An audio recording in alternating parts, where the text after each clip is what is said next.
Piece of the New York Times. I mentioned this yesterday, and in fact, yesterday I said I was going to do it in one of the later hours, and it just got the show got away from me, and so I want to talk about it right now. Yamashey Alcindor, and I wonder if Yamashey, I don't know if this is a man or woman's name. I wonder if he or she, presumably she, is related to Lou Alcindor, who I thought had changed his name. I don't, I'm so disconnected from sports that in any case, I was wondering if that might be the child of that person. But here, the headline of the article is Black Lives Matter Coalition makes demands as campaign heats up. And more than 60 organizations associated with the Black Lives Matter movement have at least a series of demands on Monday, including for reparations. And there are these 6 platform demands. More than 60 groups. I mean, this is not just, some, lone voice in the wilderness or somebody who's upset about, the cops shooting somebody in their town last week. This is 60 national organizations associated with Black Lives Matter saying, here are our demands. We want to make America whole again. Forget the again. We want to make America whole. Black people have never had a whole, in America where they were fully participants in it. And we want to make America safe for people of color. And by the way, all that slave labor that we provided you all with for hundreds of years, and all that slave labor and all that cheap labor that we gave to the economy and to largely white people, we'd like to be paid back for some of that, or at least our ancestors gave.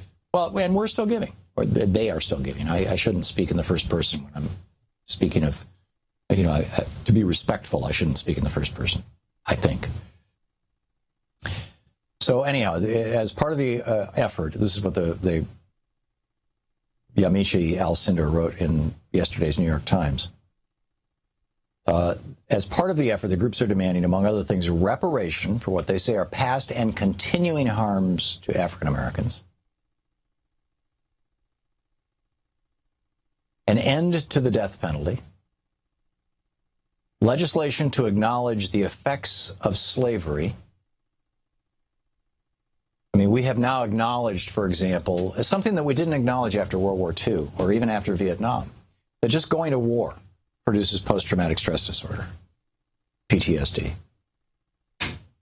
I am increasingly convinced that it's very hard to grow up black in this country and not experience some level, even a small level of PTSD as a result of it.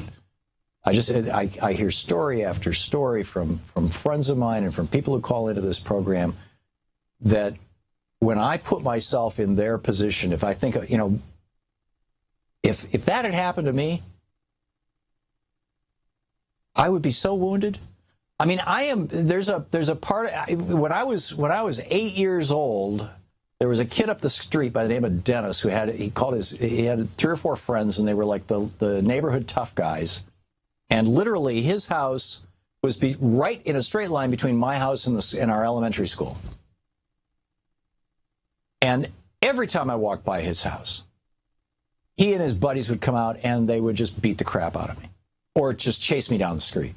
If I ran away, which I usually did. And to this day, I remember that. To this day, I feel wounded by that. Imagine, for the white people watching or listening, just imagine if tomorrow morning you woke up, got out of bed, went into the bathroom, looked in the mirror, and suddenly discovered that you were wearing the skin of an African American. How might your life change? What would your experience of walking down the street be like? Just walking down the street. What would your experience of looking for a job be like? think about that for a minute. Think of, white people. Think of all the times you applied for jobs and never, ever wondered, are they going to turn me down because of the color of my skin?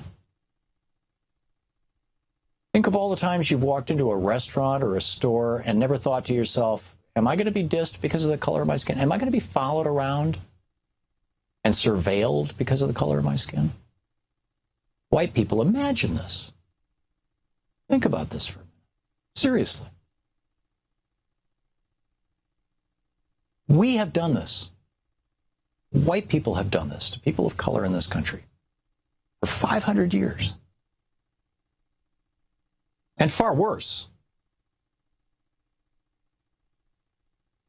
So reparations for what they say are past and continuing harms to African Americans, an end to the death penalty, legislation to acknowledge the effects of slavery.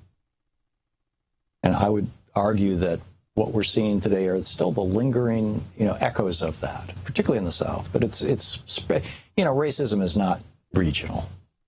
There's as much vicious racism in the North as there is in the South. It just uses a different language, but the effect is the same. As well as investments in education initiatives, mental health services, and job programs. This all seems to me like pretty clean, straightforward stuff. When these statistics, I realize, are a couple of years old. I'm not sure what the exact numbers are today, but the last time I looked, the average white family in America had a net worth of around $80,000. And I don't know if that includes all the white billionaires or not. Frankly, I'm guessing it doesn't, because I think that this was middle-class white families. But the average white family in America has a net worth of around $80,000. The average black family in the United States has a net worth of around $5,000. And my recollection is that after the crash in 2007, the average black family in America's net worth became negative, and the average white family's net worth in the United States dropped substantially. I think it dropped to around between $40,000 and $60,000. So why is it unreasonable to say, okay, let's just do something about that right now? This is essentially what LBJ's Great Society, or at least a large part of it, was about. And it wasn't just racially targeted. I mean, Lyndon Johnson was looking at poor white people in Appalachia and Mississippi as well as he was looking at black people. But what if we said, you who have been the victims of this, we're going to bring you up to parity for a generation. And you can raise your kids in quote, middle-class society, with good job opportunities and good education opportunities,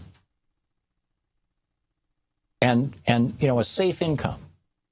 Frankly, we could do this for the entire country tomorrow morning with a national guaranteed income. That's a whole nother rant, I suppose. But that would be, that might be one solution. But how do you compensate people for 500 years of damage that continues to this day? How do you do that? I don't have an instant answer, but I know that we need to be having this conversation. And we need to be doing something fast. Because this is it's morally wrong, and it's not good for our country either. This is the Thom Hartmann Program. To watch more clips from our programs, hit the Watch More Videos button over here. And please be sure to hit the handy-dandy subscribe button so you'll always be up to date. Tag, you're it.